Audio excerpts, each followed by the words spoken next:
हरे कृष्णा। तो ये अध्याय चल रहा है श्री कृष्ण और रुक्मिणी का विवाह। और यहाँ पे देखिए जो जरासंध है वो ज्ञान दे रहा है। तो कई बार राक्षस लोग भी ज्ञान तो जानते हैं, मगर प्रभुपाद जी बताते हैं कि भेद क्या है राक्षसों में भक्तों में, कि ज्ञान तो दोनों लोग जानते हैं, भक्त भी जानता है और राक्षस भी जानता है, मगर जो भक्त है वो ज्ञान को विज्ञान में बदल सकता है, उस ज्ञान को अपने जीवन में उतारता है वो। मगर जो राक्षस है उसका ज्ञान केवल बहाई ही होता है, केवल दिखावा ही होता है। तो यहाँ बताया जा रहा है कि ये जो संसार है यहाँ पे सुख और दुख हमेशा लगे रहते हैं, कभी खुशी कभी तारारम पम पम, तो ये चलता रहता है। यहाँ पर श्रीमद् भागवतम में ही एक बड़ा सुंदर वर्णन आता है वृत्रासुर का, तो वो भी राक्षस है, मगर बाहरी रूप से राक्षस है, अंदर से तो भक्त है। परीक्षित महाराज जब श्रवण कर रहे हैं सुखदेव गोस्वामी से, तो बोल रहे हैं अरे इसके कार्य तो बड़े अच्छे लग रहे हैं, और ये तो खुद प्रेरणा दे रहे हैं इंद्र को कि भैया मारो मुझे तुम। तो ऐसा लग रहा है कि इसका इतिहास कुछ अलग है, कुछ अद्भुत है। तो ऐसा करो सुखदेव गोस्वामी, आप मुझे ना इसका इतिहास डिटेल रूप में बताइए, विस्तृत रूप में बताइए, मैं सुनना चाहता हूं। और कि बाहर से असुर अंदर से भक्त, ऐसा कैसे संभव है, कौन है ये?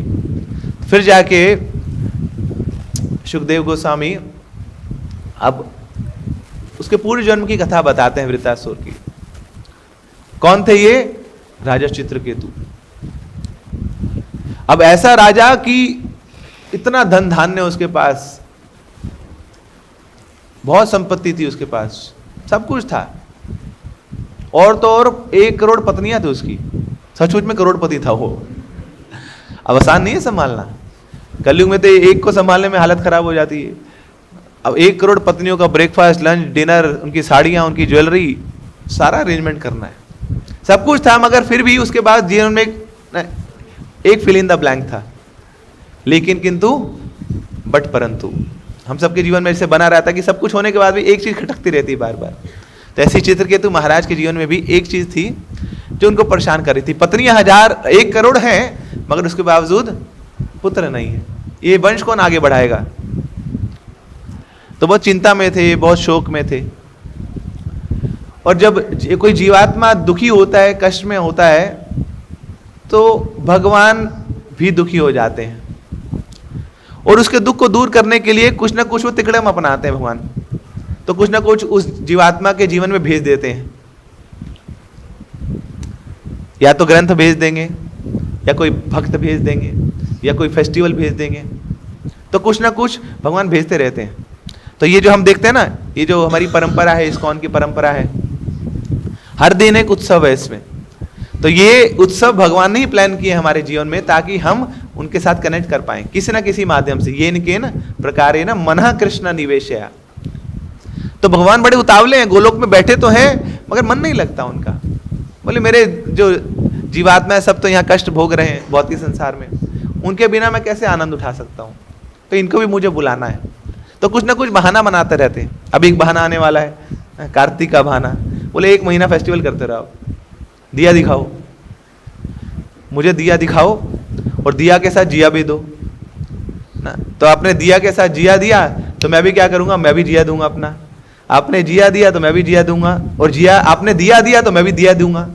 आपके हृदय में एक दिया जलाऊंगा ना, ज्ञान दीपेन भास्यता, ज्ञान का दीपक जला दूंगा आपके हृदय में।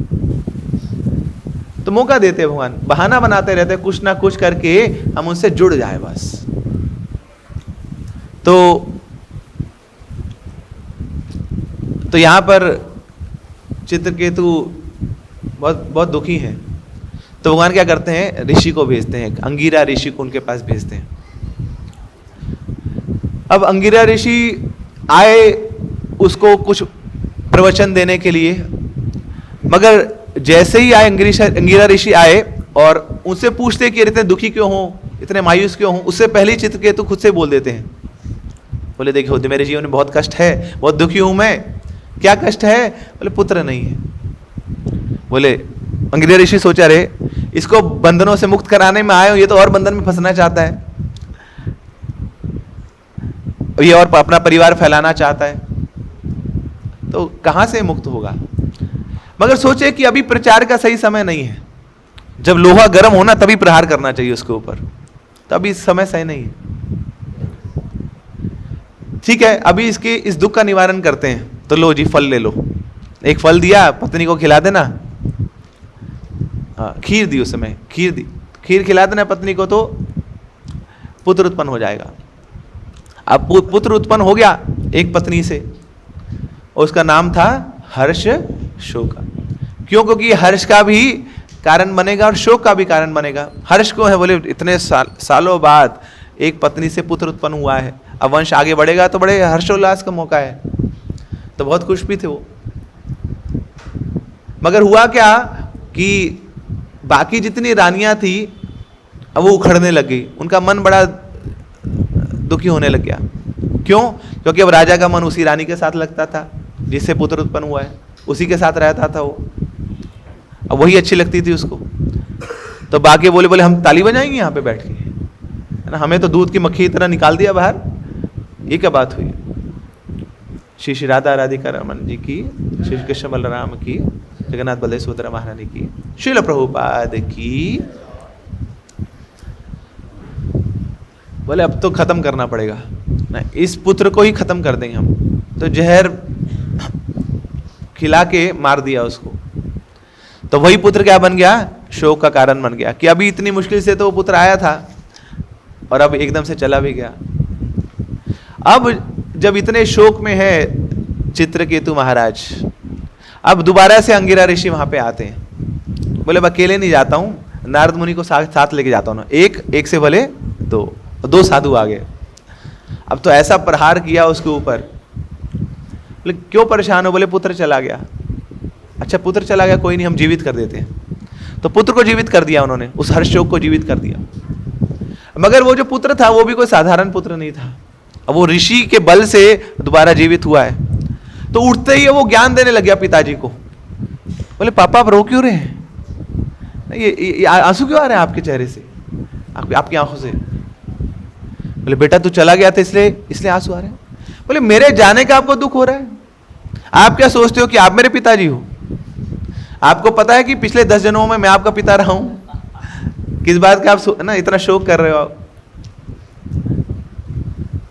अरे जैसे एक नदी में बड़ी सारी लकड़ियां होती हैं, वो आके एक साथ मिल जाती हैं किसी समय पे, और थोड़े समय बाद वही लकड़ियां दूर हो जाती हैं। तो ऐसे ही हम लोग इस जन्म में मिले, आप मेरे पिता बने, मैं आपका पुत्र बना। मगर इसके पिछले जन्म में हो सकता है मैं आपका पिता हूं, उसके आगे जन्म में हो सकता है मैं दोबारा आपका पिता बन जाऊं। तो ये तो आए मिले चले गए, तो इसमें रोना क्या है? इतना मायूस होने की आवश्यकता क्या है? और जैसे ये सुना चित्रकेतु महाराज ने, अब तो सारा शोक, सारा मोह भंग हो गया उनका। कई बार ऐसा होता है, किसी ना अपने से छोटे व्यक्ति से ज्ञान मिल जाए ना, तो झटका लगता अंदर। बोले मेरे को ये भी नहीं पता, अच्छा इसको कितना कुछ पता है, जीवन बर्बाद है मेरा ना। तो बड़ी रियलाइजेशन बहुत ज्यादा आ जाती है उस समय। तब वो तुरंत वहां से निकल गए। अब चित्रकेतु महाराज सबको छोड़ छाड़ के वन में चले गए, भगवान की तपस्या करी। फिर आगे चल के भगवान प्रसन्न होते हैं, उनको एक यान देते हैं कि जहां वो कहीं पे भी ट्रेवल करना चाहे। तब इस पूरे प्रसंग से चित्रकेतु महाराज एक चीज तो समझ गए। बोले one thing is very constant in this material world, that is change. Change is a permanent constant. त्यज दुर्जन संसर्ग भज साधु समागमम कुरु पुण्यम अहोरात्रम स्मर नित्यम अनित्यताम। This is a golden statement of shastras. स्मर नित्यम अनित्यताम। समझ पा रहे हैं आप? हमेशा याद रखिए, स्मर नित्यम। क्या हमेशा याद रखिए? कि ये जो संसार है वो अनित्य है। This material world is permanently temporary. स्मर नित्यम अनित्यताम। तो अगर ये भौतिक संसार अनित्य है, तो इसमें जो चीजें हैं वो भी अनित्य हैं।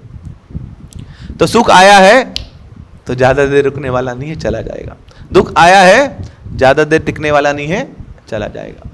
तो सुख एंड दुख बोथ आर टेम्परेरी। तो इसलिए भगवान गीता में बोलते हैं सुख दुखे समय कृत्वा लाभा लाभो जया जयो तान तितिक्ष भारता।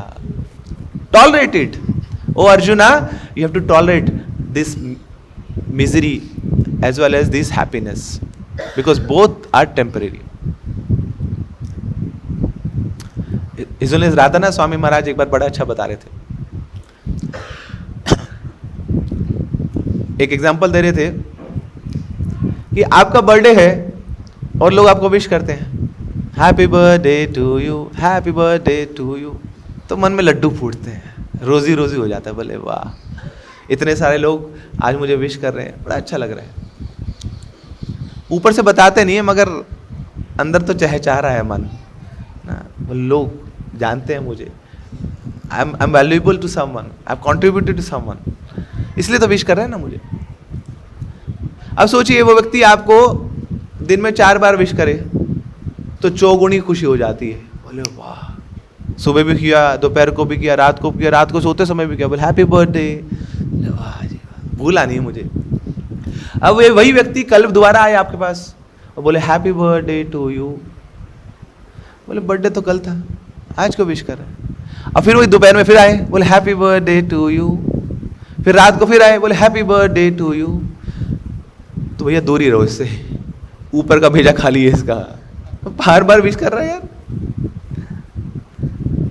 तो महाराज बोलते हैं, बोले कि जब एक ही चीज के लिए वो आपको बार बार दी जाती है, आपको उतनी खुशी नहीं मिलती, तो एक ही दुख के लिए जब आपको बार बार मिलता है तो बार बार रोते क्यों आप उसके लिए? कि जैसे वो खुशी आई वो चली जाती है, तो ऐसे दुख भी आया वो चला जाएगा। It will not last for long, it is not consistent, it is not permanent, वो टेम्परेरी है। तो ये चित्रकेतु महाराज के जीवन से हम समझ पा रहे हैं कि स्मर नित्यम अनित्यता, कि भौतिक संसार टेम्परेरी है, इसमें सुख और दुख भी टेम्परेरी है। तो आगे चल के कैंटो 6 में वर्णन आ रहा है, जब इंद्र पहुंचता है वृत्तासुर को मारने के लिए, जो त्वष्ट ऋषि के पुत्र को मार दिया था जब इंद्र ने, तो त्वष्ट ऋषि ने क्या किया था, वृत्तासुर को उत्पन्न कर दिया था। अब इंद्र बहुत घबराया हुआ था, भगवान के पास पहुंचता है, कैसे बचूंगा मैं? बोले एक शस्त्र बनाना पड़ेगा। कैसे बनेगा शस्त्र? दधीची मुनि की हड्डियों से। अब सोचिए इतना बेशर्म है इंद्र, दधीची मुनि के पास चला गया। अब ऋषि तो बड़ा कोमल हृदय होता है, बोले बताइए देवराज इंद्र क्या चाहिए आपको? बोले मुनिवर आपकी हड्डियां चाहिए। बड़ा बेशर्म है यार, हड्डियां मांग रहे मेरी सीधे सीधे। अब बोल दिया है तो देनी है, तो अपनी हड्डियां देने को तैयार है। तो वहां पे एक बड़ा सुंदर वर्णन आ रहा है श्रीमद् भागवतम कैंटो 6 चैप्टर 10 श्लोक 10। उसका अनुवाद मैं आपको पढ़ के सुना रहा हूं। यह शरीर जिसके मरने के बाद गीदड़ तथा कुत्ते खा जाते हैं, वास्तव में मुझ आत्मा के लिए कोई लाभ नहीं पहुंचाता। यह केवल कुछ समय के लिए ही उपयोगी है और किसी भी क्षण नष्ट हो सकता है। शरीर और इसकी संपत्ति और इसके रिश्तेदार सभी को दूसरों के लाभ के लिए लगाया जाना चाहिए, अन्यथा वे क्लेश और दुख के स्रोत बन जाएंगे। तो कौन बोल रहे हैं? दधीची मुनि। अब देखिए दधीची मुनि से जब ये मांगा गया तो बड़े रुष्ट नहीं हुए, वो बड़े प्रसन्न होते हुए उन्होंने अपनी हड्डियां दे दी, बोले ले लो। क्यों? क्योंकि इंद्र ने बताया था, भगवान ने बताया है। तो भगवान का आदेश मानकर दधीची मुनि अपना शरीर देने को तैयार हो गए। बोले नहीं, शरीर तो गलना ही है और अल्टीमेटली ये गीदड़ और जो कुत्ते हैं उनके द्वारा भक्षण हुआ जाएगा, तो इससे अच्छा है कि ठाकुर जी के कहने पर उनकी सेवा में मैं लगा दूं। तो we should be knowing the purpose of this body. ये शरीर मिला क्यों? ये यंत्र है ना, भगवान गीता में बताता है यंत्रारूढ़ानी माया। एक एनजीओ थी, उन्हें सोचा यार कोई नाम क्या रखे, वो समाज सेवा करना चाहती थी। बोले थोड़ा हटके काम करना चाहते हैं हम, ये बाकी लोगों की तरह नहीं। थोड़ा कोई जो ये लोगों को खिला पिला देते हैं, हॉस्पिटल खुलवा देते हैं, कंबल बंटवा देते हैं, अलग काम करें हम कुछ। तो नाम दे दिया अपनी एनजीओ का सेवियर ऑफ द सोल, आत्मा का रक्षक। सब तो शरीर की बातें करते हैं ना, हम आत्मा की रक्षा करें। तो काम तो सोचा तो अच्छा था, मगर सोचे कि हमें एंट्री कैसे मिलेगी, लोग हमें जानेंगे कैसे। अब आत्मा की बात तो कोई मानना नहीं चाहता, कोई सुनना नहीं चाहता है, लोगों को पता नहीं कि आत्मा होती भी है कि नहीं। अब आत्मा बोले तो बस वही भूत आत्मा, प्रेत आत्मा, वही बातें दिमाग में आती है लोगों के। ये आत्मा होती क्या है? तो सोचे कि हम ना थोड़ा फिलांथ्रोपी के माध्यम से ही अंदर घुसते हैं इंडस्ट्री में। क्या करें फिर कि हम शुरुआत करते हैं लोगों को कपड़े बांटने की। तो फिर बाहरी कपड़े के बाद फिर अंदर के कपड़े की बात करेंगे ना, कि कपड़ा जो पहना है जिस आत्मा ने, उसकी चर्चा करेंगे। तो ठीक है जी, अब कपड़े बांटने हैं तो कपड़े इकट्ठे भी करने हैं। तो ये लोग कॉर्पोरेट्स में जाने लगे कि देखो जी, हम अब लोगों को कपड़े बांटते हैं, गरीब लोगों को, जो जेल में होते हैं उनको, जो अनाथ बच्चे हैं उनको कपड़े बांटते हैं, तो आप कपड़े डोनेट करिए। तो खूब एकदम प्रोपेगेंडा बना के खूब कपड़े इकट्ठे किए। अब कपड़े इतने आने लगे, अब नई एनजीओ थी, नाम भी बड़ा अच्छा था, कपड़े बहुत आने लगे। अब कपड़ों को इकट्ठा करने के लिए स्टोर हाउस चाहिए, फिर उसको धुलवाने हैं, प्रेस कराने हैं, फिर उसको पैकेजिंग कराना है, फिर बंटवाना है। तो पूरा एक प्रोपेगेंडा बनाना पड़ा, पूरा एक सिस्टम प्रोसेस बनाना पड़ा। अब इतने कपड़े आ रहे हैं कि भाई साहब ये कपड़े ही बांटते रह गए अब, कि कपड़ों को धुलवाना, कपड़ों को प्रेस कराना, कपड़ों को बंटवाना, और जो पर्पस था वो भूल ही गए। बोले सेवियर ऑफ द सोल। उनके एचओडी ने पूछा, बोले भाई साहब गए क्यों थे आप लोग, ये कपड़े बांटने गए थे क्या आप? पर्पस क्या है? पर्पस भूल गए। तो ऐसे ही हम लोग भी शरीर को नहलाते हैं, धुलाते हैं, सब कुछ मेंटेन करते हैं इसका, मगर अल्टीमेटली पर्पस भूल जाते हैं। ये क्यों आए थे भौतिक संसार में? सुख मिला तो उसमें फैल गए, दुख मिला तो उसमें रोना रो लिए, बस यही सुख दुख को बैलेंस करने में ही लगे रहे, मगर अल्टीमेटली जो पर्पस है वो भूल गए। सैटेलाइट देखा आपकी? सैटेलाइट जब उसको ऑर्बिट में बिठाना होता है क्या करते हैं, कैसे भेजा जाता है सैटेलाइट? कौन बताएगा? सैटेलाइट को अपनी ऑर्बिट में भेजना है आपको यहाँ से, अर्थ से, तो कैसे भेजा जाता है? रॉकेट के माध्यम से भेजते हैं ना। तो वो रॉकेट एक रॉकेट नहीं होता है, 4-5 रॉकेट होते हैं, एक के अंदर एक के अंदर एक।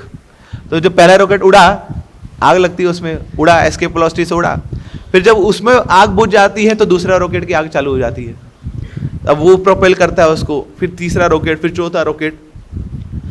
तो ये रॉकेट तो चल रहा है, मगर रॉकेट के ना जलने बुझने का पर्पस क्या है? उस सैटेलाइट को अपनी ऑर्बिट में बिठा देना। तो ऐसे ही भगवान ने हमें भी रॉकेट दिया है।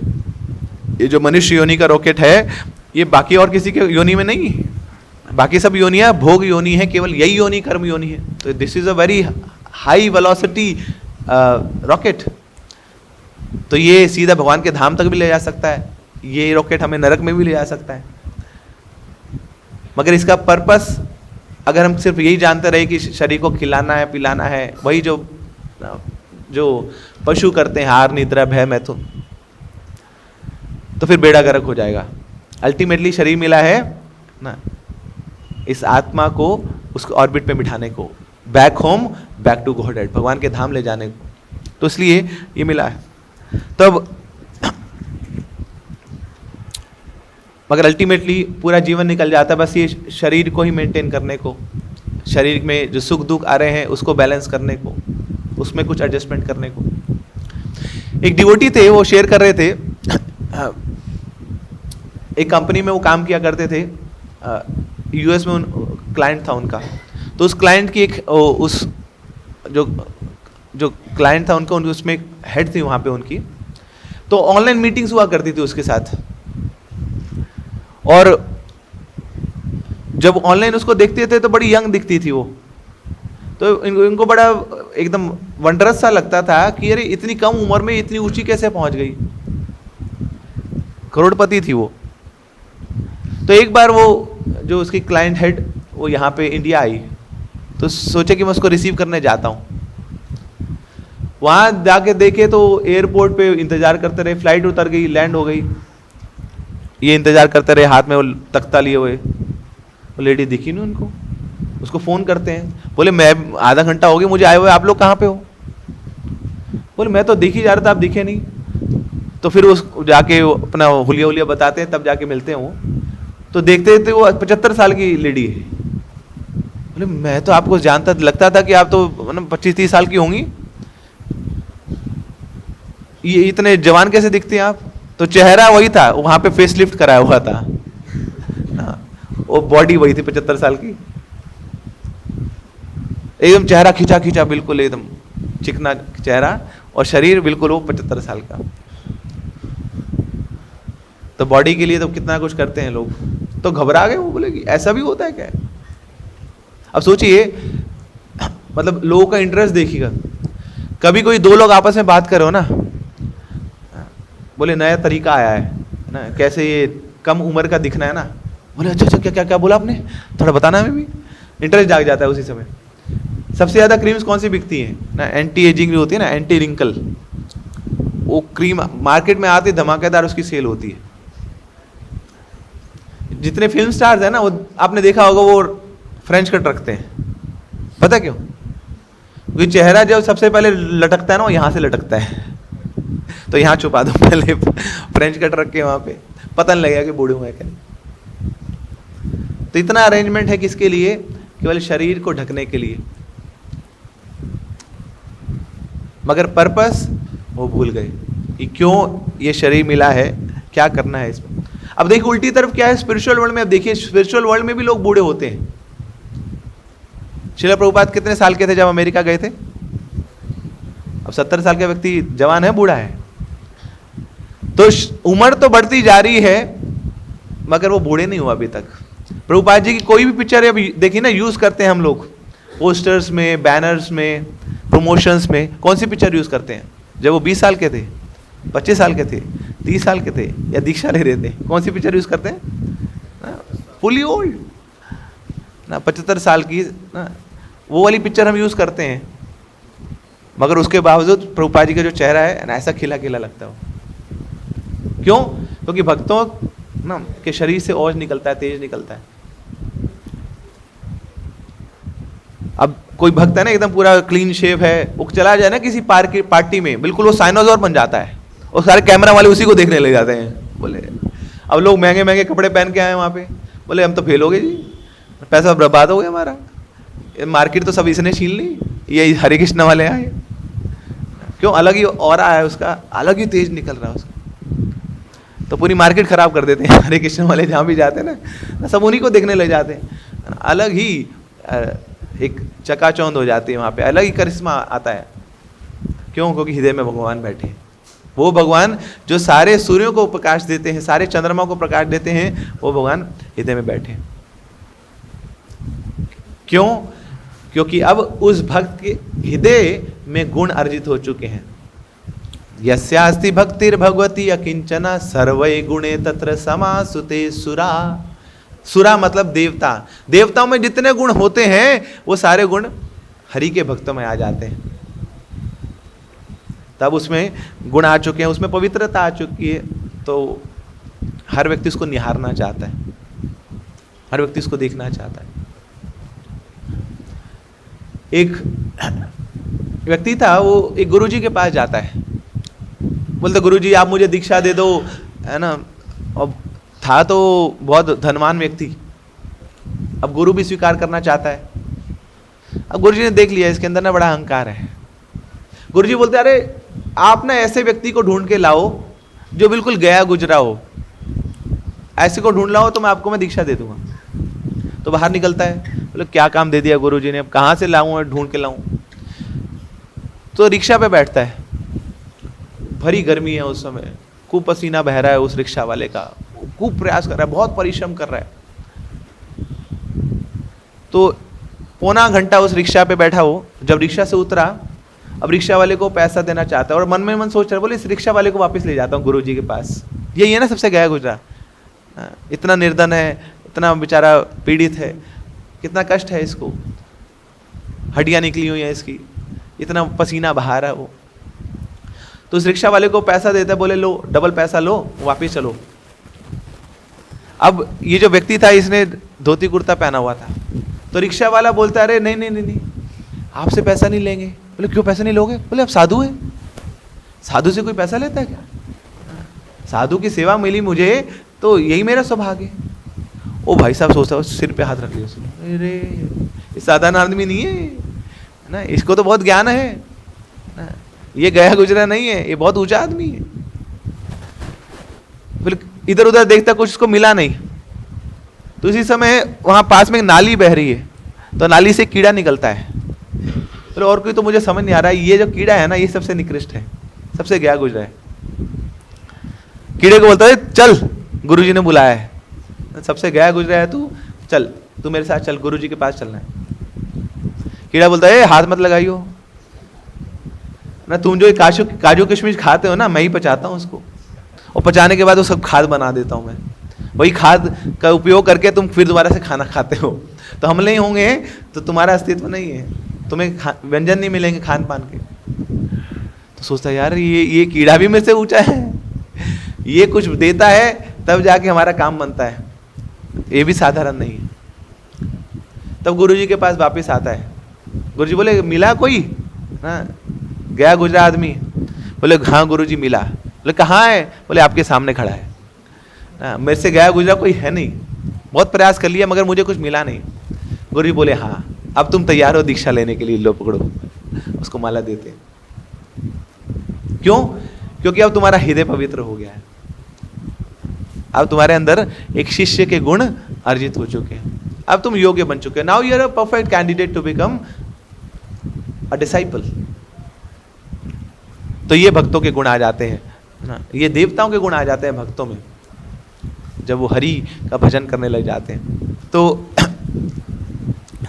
केवल अष्टकम में एक बहुत सुंदर एक वर्ष आता है, आ ब्रह्मा स्तंभ पर्यंतम सर्व मायामयम जगत् सत्यम सत्यम पुनः सत्यम हरेर नामेव केवलम हरेर नामेव केवलम हरे नामेव केवलम हरे नामेव केवलम। क्या बता रहे? आ ब्रह्म स्तंभ पर्यंतम, कि कोई चाहे ब्रह्मा बन जाए चाहे कोई घास का तिनका बन जाए, सर्व मायामयम जगत, ये सब जगत जो है माया का ही जगत है, हर जगह माया प्रबल है। तो एक चींटी से लेके ब्रह्मलोक तक हर जगह माया ही माया है। तो आ ब्रह्मा स्तंभ पर, स्तंभ मतलब होता है ब्लेड ऑफ ग्रास, तो हर जगह माया है। तो बता रहे हैं कि जब तक भौतिक संसार में रहेंगे आप माया में फंसे रहेंगे। आप रोड पे चल रहे हैं तो एक घर दिखा, छोटा सा एक झोपड़ी दिखी, सिंगल स्टोरी, आपके दोस्त का घर है वो। और थोड़ा सा आगे चले तो वहां पे एक मल्टी स्टोरी अपार्टमेंट दिखा, 50 स्टोरी। तो उसको देख के लगता है अरे यार काश मेरा भी इतना बड़ा घर होता, जबकि दोस्त का घर वो बड़ा छोटा सा है। मगर अब रिलेटिव खुशी दिखने लगी, बोले काश ये बड़ा घर मिलता, महल मिलता मुझे। तो वहां पे डिफरेंशिएट हम करते हैं। मगर सोचिए आप फ्लाइट में जा रहे हैं तो वो जो एक माले वाला घर है और 50 माले वाला घर है, दोनों बिल्कुल समांतर दिखेंगे, क्योंकि ऊपर से तो छत ही दिखनी है बस। तो सारी डिफरेंशिएशन वहां पे जाके खत्म। तो ये बता रहे हैं कि आ ब्रह्मा स्तंभ पर्यंतम, जब तक भौतिक जगत में रहते हैं तो ब्रह्मा का लोक ब्रह्मलोक दिखता है और घास का तिनका दिखता है, यही माया है। मगर जब आध्यात्मिक स्तर पे आ जाते हैं तो घास का तिनका और ब्रह्म का लोक दोनों बराबर है, दोनों में कोई भेद नहीं है। एक अध्यात्मवादी के लिए ना एक झोपड़ी और एक महल दोनों बराबर है, उसको कहीं पे भी रख दो आप। ना कूतश ना बिभ्यति, स्वर्ग अपवर्ग नरकेशु अपि तुल्याथ दर्शिना, put a devotee into hell, heaven और spiritual world, it does not make any difference at all. एक भक्त को आप नरक में भेज दो, आध्यात्मिक लोक में भेज दो या स्वर्ग में भेज दो, उसको कोई फर्क नहीं पड़ता है, बोले सब बराबर है। जहां मुझे सेवा मिल रही है वहां मैं खुश हूं, चाहे वो नरक में मिले चाहे आध्यात्मिक जगत में मिले, आई एम हैप्पी एवरीवेयर। तो अब देखिए, अब नॉर्मली आप चल रहे हैं तो ये चीजें बड़ी लाइफ डिफाइनिंग हो जाती हैं। मेरे पास पैसा नहीं है, पैसा मिल गया ना, पैसा मिल जाएगा तो that will be defining my life. मेरे पास अच्छी शक्ल नहीं है ना, सुंदर सूरत मिल रहा है, that will be defining my life. मेरे पास जॉब नहीं है, अच्छी जॉब मिल जाए, that will be defining my life.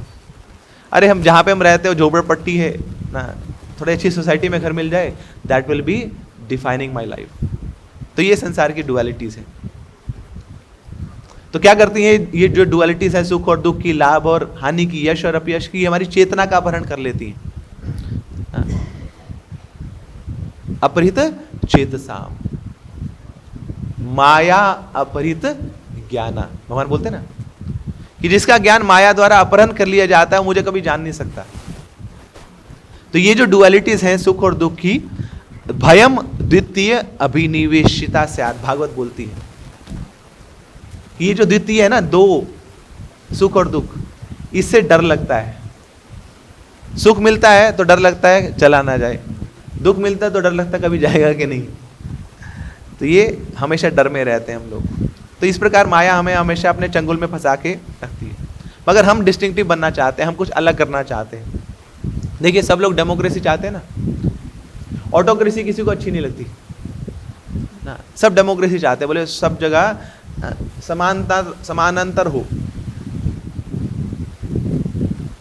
तब देखिए, यहाँ पे संसार में लोग चाहते तो हैं कि अभी मैं जिस पोजीशन में हूं उससे बड़ी पोजीशन मिल जाएगी तो मैं ज्यादा खुश हो जाऊंगा, मगर वो ये नहीं जानते कि इस संसार में डेमोक्रेसी है। डेमोक्रेसी किसके रूप में? That misery is democratic, misery is democratic. Misery हर जगह उतनी ही बराबर है। प्रभुपाद जी जब अमेरिका गए थे तो एक रिपोर्टर आके बोलता है, अरे स्वामी जी कैसे पिछड़े राष्ट्र से आए आप, वो गया गुजरा आपका इंडिया है। प्रभुपाद जी बोले, ऐसा क्यों बोलते हैं आप, प्रूव करें मुझे कि इंडिया गया गुजरा है। बोले, स्वामी जी क्या बताएं, इतनी वहां पे पॉवर्टी है, इतनी निर्धनता है, इतनी गरीबी है ना, the death rate is so much high in India. Prabhupada बोले, you are saying what you are saying is completely wrong. Death rate is not high in India, death rate is same everywhere, that is 100%। हर जगह उतना ही है मृत्यु का rate. जातस्य ही ध्रुवो मृत्यु, जिसने जन्म लिया है, जिसने शरीर लिया है, उसकी मृत्यु होनी है। तो इंडिया में भी जितने लोग मरते हैं ना, जितने शरीर लिया उतने लोग मरेंगे, और अमेरिका में भी जिसने शरीर लिया है उतने लोग मरेंगे। तो डेथ रेट कितना हुआ? 100%। सो मिजरी इज डेमोक्रेटिक। मिजरी ये नहीं बोलते कि आप धनी हैं, आप गरीब हैं, आप नेता हैं, आप किसी और कास्ट के हैं। Misery is democratic. एक बार मैं रशिया गया था, वहाँ ब्रिक्स समिट हुई थी, यूथ ब्रिक्स समिट। तो वो वर्कशॉप के बाद उन्होंने एक सेशन कंडक्ट कराया। इसमें कुछ इंडियन पार्टिसिपेंट्स और रशियन पार्टिसिपेंट्स आमने सामने बैठे थे, और मिलजुल के ना एक वाइट पेपर वहाँ पे ड्रॉ करना था। वाइट पेपर मतलब कुछ ब्रेनस्टॉर्मिंग करके, कुछ डिस्कशन करके कुछ पॉइंट्स नोट डाउन करने थे कि इंडिया में क्या क्या प्रॉब्लम्स है आप वो लिखिए, रशिया में क्या क्या प्रॉब्लम्स है आप वो लिखिए, और फिर देखिए कि दोनों में क्या कोलैबोरेशन हो सकती है ना। अपनी जो भी हमारे पास हमारे स्किल्स हैं, पोटेंशियल है, उसको लेके क्या हम एक दूसरे का सहयोग कर सकते हैं। तो हम इंडिया वाली जो कम्युनिटी थी, हम जो लोग गए थे, तो हमने कुछ लिखा। बोले इंडिया में पॉवर्टी बहुत है, अफोर्डेबिलिटी बड़ा इशू है, यहाँ बिजली की समस्या है, पानी की समस्या है, पॉल्यूशन है, ये सब दिक्कतें हैं। अब उधर रशिया वाले क्या प्रॉब्लम लिखते हैं? बोले साइबर सिक्योरिटी बड़ी दिक्कत है, ऑटोमेशन की बड़ी दिक्कत है, मटेरियल्स ना और कंक्रीट होने चाहिए, उनकी ड्यूरेबिलिटी होनी चाहिए। अब उनकी वो प्रॉब्लम्स हैं। तो हम इंडिया वाले हंस रहे थे उनके ऊपर। हम सोच रहे थे, बोले हम लोग डेवलप्ड हैं, सॉरी हम डेवलपिंग नेशन है, ये डेवलप्ड नेशन है, तो हमारी प्रॉब्लम कम होनी चाहिए, इनकी प्रॉब्लम है ना, हमारी हम प्रॉब्लम ज़्यादा होनी चाहिए, इनकी प्रॉब्लम कम होनी चाहिए। मगर यहाँ क्या है, दोनों ही सेम इक्वली प्रॉब्लम में है, दोनों ही जूझ रहे हैं प्रॉब्लम में। प्रॉब्लम की वैरायटी अलग अलग है, मगर प्रॉब्लम तो है ही, प्रॉब्लम तो एग्जिस्ट करती है। सो मिजरी इज डेमोक्रेटिक। रशिया में भी प्रॉब्लम है, इंडिया में भी प्रॉब्लम है। तो सब लगे हों उससे जूझने के लिए। तो इस प्रकार एक बड़ा अच्छा स्टेटमेंट है,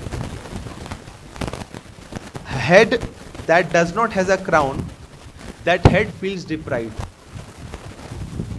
but head that has a crown, that head feels insecure, that somebody will chop of the head. कि एक सिर है जिसके पास ऊपर, क्राउन को क्या बोलते हैं हिंदी में, ताज नहीं है। तो एक सर है जिसमें ताज नहीं है, तो उस सर को लगता है कि अरे ना, I am deprived of something, मेरे पास ताज नहीं है। और जिस सर के ऊपर ताज है उसको डर लगता है कि कभी ताज छिन जाएगा। तो दोनों ही परेशान।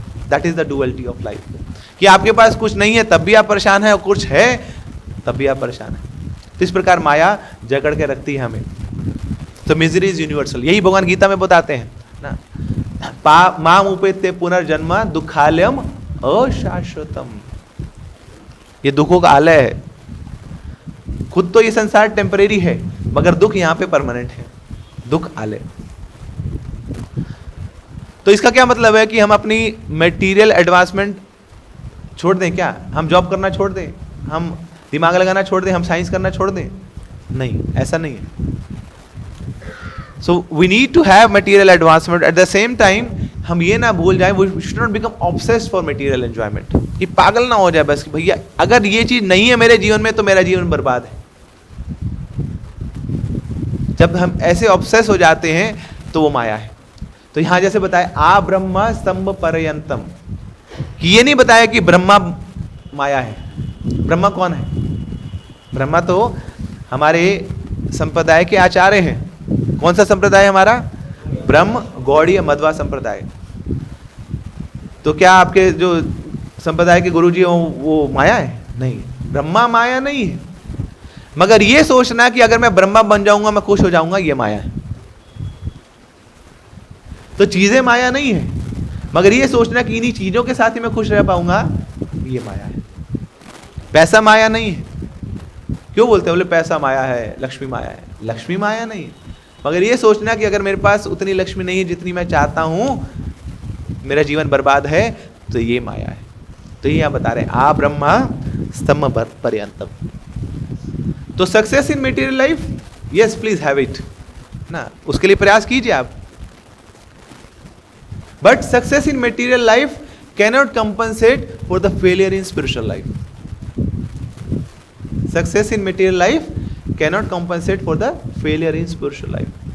शरीर है, शरीर को सजाइए संवारिए, मगर ये मत भूलिए कि शरीर के अंदर बैठी एक आत्मा भी है। शरीर को खिला रहे हैं, उसको भूख लगती है तो उसको भोजन दीजिए, तो आत्मा को भी भूख लगती है, उसका भोजन कहाँ है? तो आत्मा को भोजन देना, दैट इज स्पिरिचुअल लाइफ। तो शरीर के लिए तो आप सक्सेस अचीव कर लिया आपने मटेरियल लाइफ, अगर आत्मा के लिए स्पिरिचुअल लाइफ का सक्सेस केवल मटेरियल लाइफ के सक्सेस से कॉम्पनसेट नहीं होने वाला, उसके लिए उसका भोजन उसको देना पड़ेगा। कई बार लोग बोलते हैं देखो जी मैं बड़ा एंजाइटी में हूँ। क्यों एंजाइटी में क्यों है? अब एंजाइटी का अगर मेन कॉज पता करा जाए, लोग बोलते हैं कि किसी को एंजाइटी क्यों होती है? बोले मेरा जीवन बड़ा अनस्टेबल है, my life is so unstable, that's why I am so anxious, बड़ा स्ट्रेस है मुझे।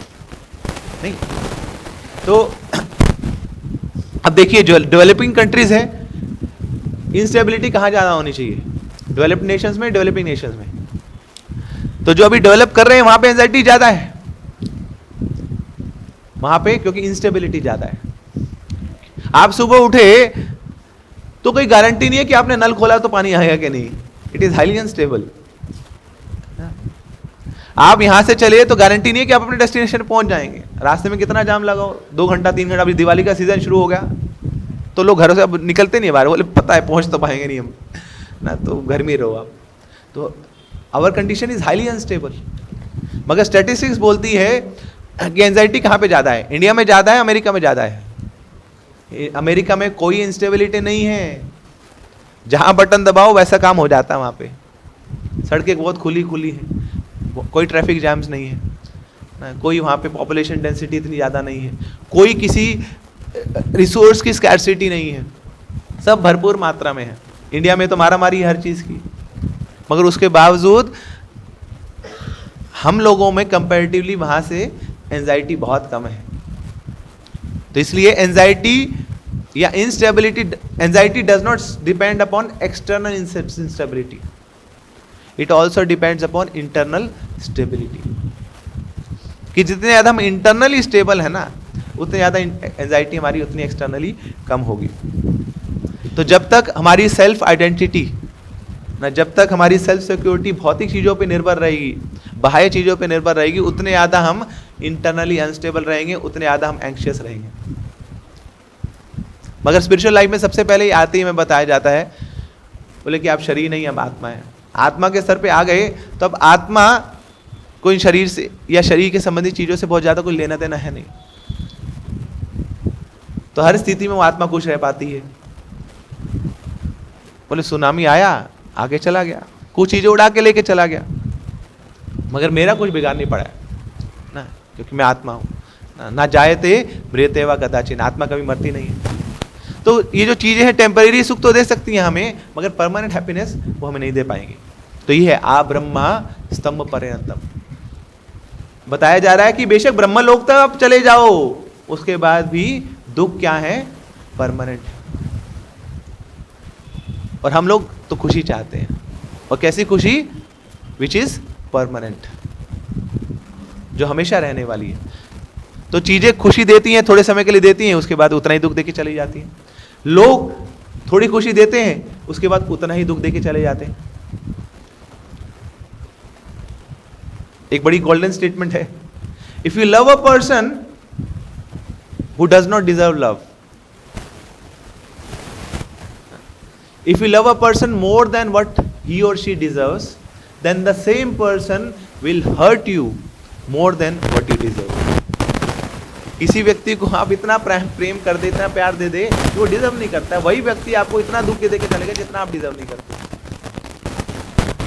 तो ऐसी भौतिक संसार में चीज़ों से बहुत सारी खुशियाँ लेने का प्रयास करते हैं, वही चीज़ें बाद में दुख का कारण बनती हैं। लोगों से बहुत ज़्यादा खुशियाँ लेने का प्रयास करते हैं, इतने अटैचमेंट उनके साथ बना लेते हैं, वही लोग ही दुख का कारण बनते हैं। This is duality of this. तो यही भागवत में यहाँ पे बताया जा रहा है। तो नीचे से ना, चींटी से लेकर एक घास के तिनके से लेकर ब्रह्मा जी तक आप कहीं पे भी चले जाइए, जितने मर्जी अरेंजमेंट कर लीजिए, जितने मर्जी एडजस्टमेंट कर लीजिए, एक चीज तो परमानेंट है, that is misery. Misery is democratic through out this material world. तो लाइफ में आना जाना लगा रहेगा, लाइफ में ऊपर नीचे लगा रहेगा। एक राजा था, मंत्री से बोलता है, बोले ये बताओ कि ये जो तुम्हारे भगवान ही ये दिखते क्यों नहीं है? अगर तुम्हारे भगवान है तो दिखने चाहिए ना। जो मंत्री था वो रिलीजियस था, वो भगवान में विश्वास करता था। राजा थोड़ा सा निकट्टू था, अथीस था। तो मंत्री को बोलता, बताओ तुम्हारे भगवान है तो दिखने चाहिए ना, दिखते क्यों नहीं भगवान? और ये बताओ अगर तुम्हारे भगवान है तो करते क्या है? अगर तुमने कल तक नहीं बताया तो देश निकाला मिलेगा तुम्हें नहीं रखूंगा मैं। अब मंत्री बड़ा परेशान, बोले ये अटपटा सा प्रश्न, कैसे समझाऊं इस राजा को कि भगवान है, बेशक वो दिखते नहीं है फिर भी है वो। अब वो करते क्या, इसको क्या समझाऊं मैं? गोलोक में बैठे वो क्या क्या करते हैं? इसने कभी भागवत पढ़ी है तो समझाऊं, इसको समझ आए कि क्या करते हैं हमारे भगवान। तो बहुत परेशान था। घर में आया मंत्री, तो बेटे ने देखा कि अरे पिताजी बहुत परेशान है, आज मंत्रालय से आए हैं, हमेशा तो खुश रहते हैं, आज कुछ घटा है इनके साथ। तो पूछा बेटे ने, तो मंत्री ने सब बताया। तो बोलता, पिताजी चिंता मत करो, मैं जाऊंगा कल राज्यसभा में, मैं जाऊंगा, मैं उत्तर दूंगा राजा जी को। आपका पुत्र हूं ना, एक ब्राह्मण का पुत्र हूं, तो वो गुण मैंने अर्जित किए हैं और आपका मैंने तपस्या देखी है, आपका भगवान में मैंने श्रद्धा देखी है, तो अब समय आ गया, मैं प्रूव करके रहूंगा। तो राजा के पास जाता, राजा देखते हंसता, बोले तू कल का बच्चा, तू सिखाएगा मुझे? बोले राजा जी अब अगर आपको सुनना है तो बताइए। बोले बता। पहला प्रश्न है कि भगवान है तो दिखते क्यों नहीं? बोले राजा जी एक बार थोड़ा सा दही मंगवा देंगे? ठीक है जी, दही मंगवा। बोले बता, दही से क्या करेगा तू? क्या झाड़ फूक करेगा कि इससे भगवान निकलेंगे? बोले नहीं राजा जी, ये जो दही है इसमें बताइए आपको मक्खन दिखता है क्या? पागल है तू, दही है, दही में मक्खन दिखता है क्या? बोले अभी देखिए राजा जी, लाओ जी मथनी लेके आओ। अब दही को मथ रहा है, तो मथते मथते मथते मथते अब दही से मक्खन दिख रहा है। बोले राजा जी मक्खन दिख रहा है क्या? बोले हाँ मक्खन दिख रहा है। बोले तो ये कहाँ से है मक्खन? बोले राजा जी दही से निकला। सब लोग यहाँ पे विटनेस है इसके, दही से मक्खन निकला। कैसे निकलता है? जब दही को मथते हैं तो दही से मक्खन निकल जाता है।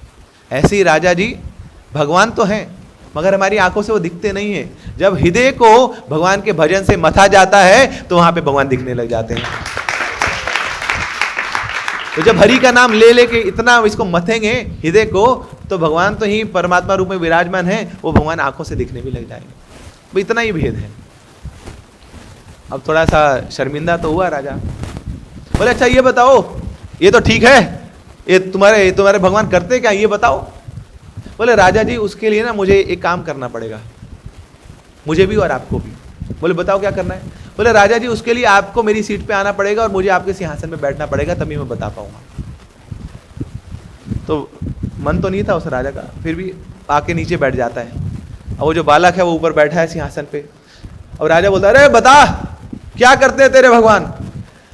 तो बोलते राजा जी मेरे भगवान यही काम करते हैं कि जो रंग है उसको राजा बना देते हैं और जो राजा उसको रंग बनाते हैं। उठा पटकी करते रहते हैं, जो ऊपर है उसको नीचे गिराते हैं, जो नीचे उसको ऊपर गिराते रहते हैं। उनके कर्मों के अनुसार वो ऊपर नीचे उठा पटक करते रहते हैं, यही करते हैं मेरे भगवान बस। तो यही है संसार का नियम। ये जो संसार है में इसमें ऊपर नीचे तो लगा रहेगा, सुख और दुख तो लगा रहेगा। क्यों? क्योंकि यही नित्य है। स्मर नित्यम अनित्यता। तो एक बार मेरे पीछे आप दोहराइए, बड़ा सुंदर श्लोक है ये। त्यज दुर्जन संसर्गम भज साधु समागमम कुरु पुण्यमर्होरात्रम स्मर नित्यम अनित्यता। कि ये जानो कि संसार में हमेशा स्मरण रखो कि ये संसार में एक चीज नित्य है और वो क्या है? अनित्यता। Change is the only constant. तो क्या करना है फिर? त्यज दुर्जन संसर्ग। छोड़ो उन लोगों का संग जो दुर्जन है, जो भगवान में विश्वास नहीं करते हैं, जिनका बहुत मन करता है कि वो हमेशा सुखी रहे। यही राक्षसी प्रवृत्ति है ना, टू ऑलवेज बी हैप्पी। वो रावण क्या करना चाहता था? हमेशा खुश रहना चाहता था। तो उस खुशी के पाने के चक्कर में भूल जाता था सही और गलत में भेद। वो मैया जो पूरे जगत की मैया है, जगत जननी जो है, वो जानकी जी उनको भोगना चाहता है वो। तो यततो हि कौन्तेय पुरुषस्य विपश्चिता इंद्रियाणि प्रमाथिनी हरन्ति प्रसभम मना। जब इंद्रियां विचलित होती हैं तो बड़े बड़े बुद्धिजीवी का दिमाग भी फिर जाता है। प्रसभम मना, उनका मन हरण हो जाता है, मन का अपहरण हो जाता है, चेतना का अपहरण हो जाता है। तो यही हुआ रावण के साथ। वो हिरण्यकशिपु सामने भगवान है, उनसे लड़ रहा है, अपहरण हो गया मन का। तो त्यज दुर्जन संसर्ग, ऐसे लोगों का त्याग कीजिए ना जो हमेशा खुश रहना चाहते हैं, जो खुश में बड़े चौड़े हो जाते हैं, ऐसे लोगों का त्याग कीजिए, वो दुर्जन है। क्या करिए फिर? भज साधु समागम, कि ऐसे साधुओं के साथ भजन कीजिए जो हर परिस्थिति को भगवान की कृपा मान के उसको स्वीकार करते हैं। हर परिस्थिति को भगवान की कृपा मानते हैं कि जो भगवान मेरे जीवन में कर रहे हैं अभी, दैट इज दी बेस्ट, उससे बढ़िया कुछ हो नहीं सकता है। ये साधु की चेतना है, वही साधु कहलाता है। वो साधु नहीं है जो चोला बदल लेता है, वो साधु नहीं है ना जोर जोर से बस वो जो गीत गाता है, वो साधु नहीं है जो दूसरों को रुला देता है। वो साधु है कि जिसके जीवन में कष्ट भी आए उसके बाद भी वो थोड़े बहुत आंसू तो बहा ले, मगर भगवान के ऊपर उसकी श्रद्धा कम नहीं होती है। वो साधु है कि जिसके जीवन में बहुत बड़ा कोई प्रहार भी हो जाए उसके बाद भी वो भगवान को ना त्यागे, वो साधु है। तो ऐसे साधुओं का हमेशा संग करो, उनके साथ भजन करो। और क्या करो? कुरु पुण्य महोरात्रम, कि जब आपके जीवन में कोई कष्ट आए ना, तो जब कष्ट आए तो कष्ट आने पर घबराओ मत, कपकपाओ मत, बल्कि अपना भजन दिन रात बढ़ा दो। कुरु पुण्य, उस समय भी पुण्य में लगे रहो, उस समय भी भक्ति में लगे रहो। तो ये है साधु। तो उस समय क्या होगा? ये साधु क्या करेंगे? हमेशा हमें याद कराएंगे कि ये जो भौतिक संसार है बुलबुले के समान है। कमल दल जल जीवन टल मल ना, तो ये बुलबुला है ना, कभी भी फट सकता है। तो क्या करिए? हमेशा जो नित्य हैं उनका स्मरण करते रहिए और एक ही चीज नित्य है, हरि और हरि का नाम। तो साधु हमेशा हमेशा भगवान के नामों में लगा के रखता है, भगवान का स्मरण बना के रखता है। इसलिए प्रभुपाद जी बोलते हैं स्मर्तव्यम सततम विष्णु, वी स्मर्तव्यम न जातचित, to always remember Krishna and never forget Krishna. ये जो मूल मंत्र अपने गले में धारण करके रखता है वही साधु है। जगत गुरु श्रील प्रभुपाद की, ग्रंथराज श्रीमद् भागवतम की। तो वो लास्ट स्टेटमेंट, तो जीवन में सुख भी आते हैं, जीवन में दुख भी आते हैं। तो देखिए कोई व्यक्ति भगवान को सरेंडर करना चाहता है ना, तो दो तरीकों से सरेंडर कर सकता है वो। या तो कोई उसको खींचे भगवान की ओर, और जो धक्का मारने वाला वो भी सरेंडर करा रहा है उसको। नहीं, आप आगे कैसे बढ़ते हैं? या तो कोई आगे से खींच ले, बोले आजा आजा आजा आजा, टोपी दिखा के आजा आजा आजा आजा, चॉकलेट आजा आजा आजा, या पीछे धक्का मार रहा है। तो दोनों लोग क्या काम क्या कर रहे हैं? दोनों लोग तो आपको आगे बढ़ा रहे हैं ना, आपके डेस्टिनेशन की ओर। ऐसे ही साधु जो होते हैं वो हमें अपनी ओर खींचते हैं, और जो माया है वो पीछे से धक्का मारती रहती है, दुलती मारती रहती है। तो दोनों काम तो वही कर रहे हैं हमें कृष्ण की ओर ले जाने का।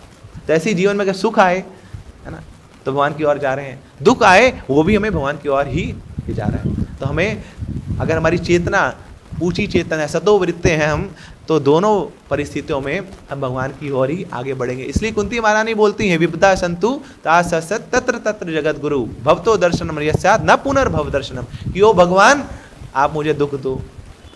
बोले कुंती ये क्या मांग रही हो? दुख कोई मांगता है क्या? जब दुख आते हैं तो लोग बोलते हैं सुख संपत्ति घर आवे कष्ट मिटे तन का, है ना, ये दुख दूर हो जाए।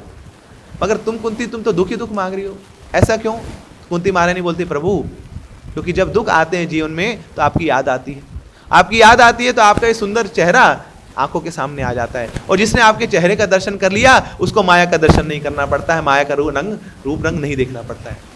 तो आपका हमेशा दर्शन मेरा होता रहेगा। तो ये सुख और दुख ना जीवन के दो पहलू हैं ना, इसको जो स्वीकार कर लेता है वो साधु बन जाता है। प्रभुपाद जी के जीवन में कितने ही सुख कितने ही दुख आए, मगर प्रभुपाद जी विचलित नहीं हुए। प्रभुपाद जी बोलते हैं भगवान ने मेरे जीवन में 2 बार टेस्ट लिया, कृष्णा टुक माई टेस्ट 2 टाइम्स। तो उनके शिष्य बोलते स्वामी जी कब कब लिया? प्रभुपाद जी बोले पहला टेस्ट तब लिया जब मैंने सुंदर एक दुकान बनाई थी, बड़े मन से उस दुकान को खोला था कि मैं व्यापार करूंगा, और भगवान ने क्या किया, अगले दिन वहां पे आग लगा दी, सब कुछ जल गया, मेरा सब खत्म हो गया। तो पहला टेस्ट वो था कि जब भगवान ने मेरे से सब कुछ ले लिया। अच्छा दूसरा टेस्ट कब था? बोले दूसरा टेस्ट वो था जब इस्कॉन जो ऑर्गेनाइजेशन इसकी स्थापना हो चुकी थी, जगह जगह इसके ब्रांचेस खुल चुके थे। अब इतनी सारी संस्था, इतने सारे इसके ब्रांचेस हैं, हर जगह इस्कॉन का बोलबाला है, इतने सारे भक्त हैं, लाखों करोड़ों की संख्या में भक्त बन रहे हैं।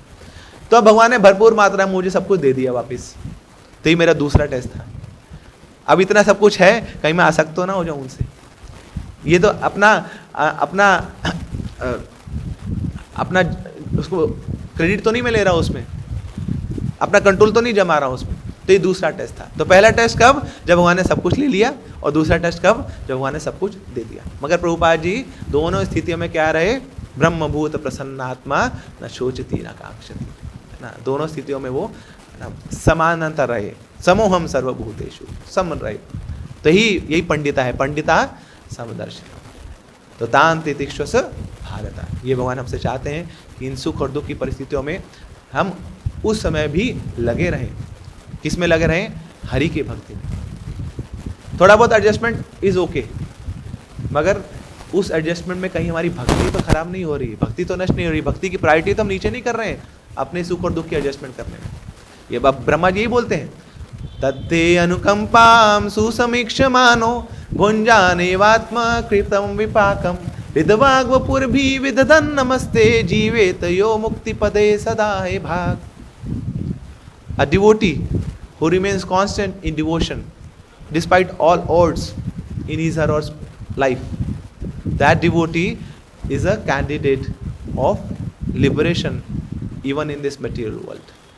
कैसा व्यक्ति जो ट्रिबुलेशंस में, जो बाधाओं में, कष्टों में भी हरि के भजन में लगा रहता है, ऐसा व्यक्ति इसी भौतिक संसार में रहते हुए भी वो मुक्ति का कैंडिडेट है। तो ब्रह्मा जी बड़ा जो हमारे आचार्य हैं, जो माया में नहीं है, वो हमें एक सीधा एक निर्देश दे रहे हैं कि कैसे हम भौतिक संसार में रह सकते हैं। ग्रंथराज श्रीमद् भागवतम की। हरे कृष्ण।